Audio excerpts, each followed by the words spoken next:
Buenas, el día de hoy vamos a hablar de un tema esencial en el derecho de las obligaciones civiles en Costa Rica, o sea, lo que es la mancomunidad simple.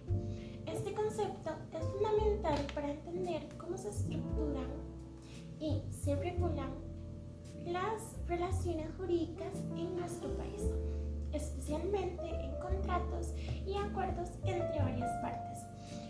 La mancomunidad simple es un tipo de obligación en la que varios deudores o acreedores deben de cumplir con una obligación, pero cada uno responde únicamente por su parte correspondiente. En otras palabras, este tipo de obligación, el deudor está obligado a cumplir con la parte que le corresponde, mientras que el acreedor puede exigir exclusivamente la parte correspondiente. Este tipo de obligación es regulada por el Código Civil de Costa Rica, la cual establece, salvo que exista un pacto de solidaridad, las obligaciones entre varios deudores o acreedores son mancomunadas. Esto implica que por decreto, cada parte debe cumplir únicamente con su proporción. En el contexto costarricense, la mancomunidad simple juega un papel crucial en la vida cotidiana, ya que esta aparece en contratos de arrendamientos compartidos, préstamos conjuntos, herencias y otros acuerdos civiles. Durante este video tratamos de dar a entender la función que cumple la mancomunidad dentro de las obligaciones civiles de Costa Rica y se van a analizar directamente entre deudor y acreedor las regulaciones legales que permiten su aplicación, el objeto y cómo puede estar involucrado este tipo de obligaciones y el contraste de ellas en el concepto de la solidaridad, que también están contemplando la legislación costarricense. Por ejemplo, imaginemos una situación en la que tres personas deciden adquirir en conjunto una propiedad. El contrato establece que cada uno debe aportar una parte del pago. Entonces, digamos, por ejemplo, Ana paga el 50%, mientras que Luis paga 30% y Pedro el restante 20%. En este caso se ve una obligación mancomunada de forma simple, ya que cada uno responde únicamente por su parte. Si Pedro no cumple con un 20%, Ana y Luis no tienen la obligación de cubrirlo, porque ya en el contrato había estado establecido que Pedro tiene que pagar un 20%. El acreedor solo podrá exigirle a Pedro esa parte específica, ya que él fue el que había estado de acuerdo a pagar esa parte. De acuerdo con el jurista Sánchez Román, el tecnicismo doctrinal asociado a la mancomunidad es tradicional, ya que desde un punto de vista etimológico, la mancomunidad equivale a obligarse en común. Pues esta definición nos ayuda a entender que aunque los deudores o acreedores estén relacionados por un mismo objeto, su responsabilidad está delimitada y no se extiende al todo. En el sistema jurídico costarricense esta idea es profundamente arraigada, ya que refleja principios básicos de justicia y proporcionalidad, asimismo como solidaridad. La legislación establece que en ausencia de un acuerdo específico que declare lo contrario, las obligaciones deben interpretarse como mancomunadas simples y no solidarias. Pues en este caso se subestima, no se deja en el plano lo que sería la parte solidaria. Esto protege a las partes de asumir responsabilidades que fueron mayores a las pactadas. Entonces se puede ver que hay una protección bastante fuerte a lo que es el contrato y que no haya un acreedor que no debería estar ahí en primer lugar. Ahora, finalmente es importante contrastar este tipo de obligación con lo que es la solidaridad, como lo había mencionado antes. En las obligaciones solidarias, el acreedor puede exigir el total de la deuda a cualquiera de los deudores, lo que no cubre la mancomunidad simple. Por eso, este tipo de obligación es particularmente útil en acuerdos donde las partes desean garantizar que cada quien cumpla únicamente con su parte, sin riesgos adicionales. A lo largo de este análisis, vamos a ver esto aún más profundo. Veremos cómo la mancomunidad simple se aplica en Costa Rica y cómo se diferencia de otros conceptos fundamentales del derecho de obligaciones. Entenderla no solo nos permite manejar mejor lo que es las relaciones contractuales, sino que también a reconocer su impacto en la estructura legal y la práctica del derecho costarricense.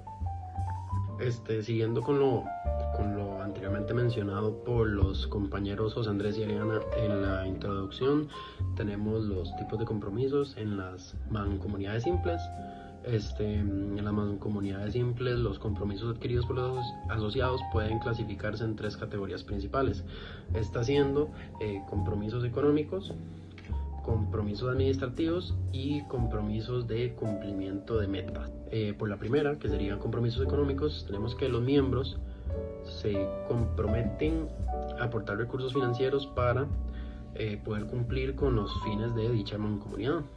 Por ejemplo, financiar un proyecto en común o cubrir gastos administrativos. Como un ejemplo, tenemos que en un proyecto de construcción los socios acuerdan dividir equitativamente los costos del material. En la categoría número 2 tenemos los compromisos administrativos. Estos implican responsabilidades relacionadas con lo que viene siendo la gestión de dicha mancomunidad, como la toma de decisiones, el mantenimiento de registros y el cumplimiento de normas legales. Por ejemplo, tenemos que designar a uno de los miembros como responsable de tramitar los permisos ante entidades públicas. Y tercero, tenemos compromisos de cumplimiento de metas. Esto se viene refiriendo a que la obligación de los miembros de contribuir al logro de los objetivos comunes definidos en el acuerdo de la mancomunidad. Un ejemplo es que un grupo de agricultores, por decir algo, que se asocie para exportar productos debe garantizar estándares de calidad acordados. Ahora tenemos tipos de obligaciones civiles en la mancomunidad, que eso vendría siendo obligaciones de hacer, obligaciones de dar y obligaciones de qué no hacer. En obligaciones de hacer tenemos que estas son obligaciones que requieren que los miembros realicen actos o servicios específicos en beneficio de la mancomunidad.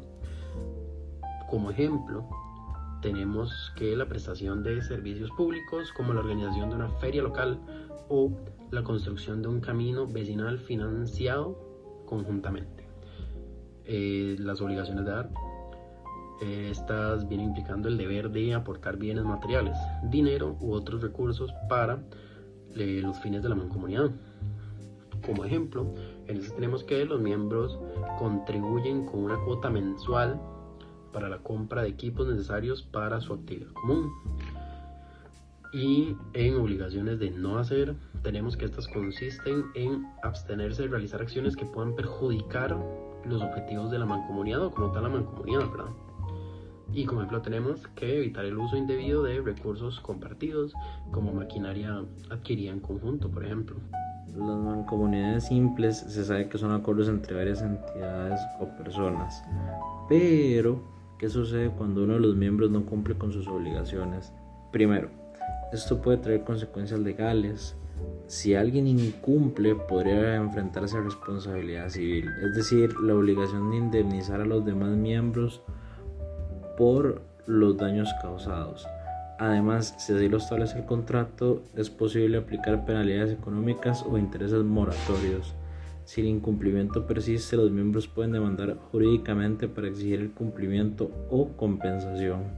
En cuanto al impacto en el funcionamiento, el incumplimiento puede causar retrasos en los proyectos, generar desconfianza entre los miembros y generar la estabilidad financiera de la mancomunidad. Esto podría incluso llevar a la disolución de la misma. Ahora, ¿qué regulaciones legales permiten aplicar la mancomunidad? La Ley General de Sociedades en Costa Rica regula la figura de la mancomunidad en el artículo 35 del Código Civil, que establece que 2 o más personas pueden comprometerse a cumplir obligaciones en común sin necesidad de crear una nueva persona jurídica. ¿En qué situaciones está implicada la mancomunidad? La mancomunidad se aplica en situaciones donde varias partes desean colaborar sin fusionarse ni crear una nueva entidad legal, como en proyectos de infraestructura, servicios públicos o desarrollo económico regional. En conclusión, la mancomunidad simple representa un pilar esencial del derecho de las obligaciones civiles, especialmente en su aplicación en Costa Rica. Este tipo de obligación no solo establece límites claros en las responsabilidades de las partes involucradas, sino que también fomenta la equidad y la proporcionalidad en los acuerdos legales. al garantizar que cada deudor cumpla únicamente con su parte y que cada acreedor reciba lo que le corresponde y se evitan conflictos innecesarios y se promueve la justicia en las relaciones jurídicas. A lo largo de este video hemos explorado cómo la mancomunidad simple regula situaciones comunes y cómo su funcionamiento contrasta con las obligaciones solidarias, ofreciendo un enfoque equilibrado y estructurado para diferentes contextos legales. Comprender este principio es clave para manejar de forma efectiva contratos y acuerdos que respeten los derechos y obligaciones de cada parte. Espero que este video haya sido útil para aclarar no solo el concepto de la mancomunidad simple, sino que también su relevancia práctica. Gracias por su atención.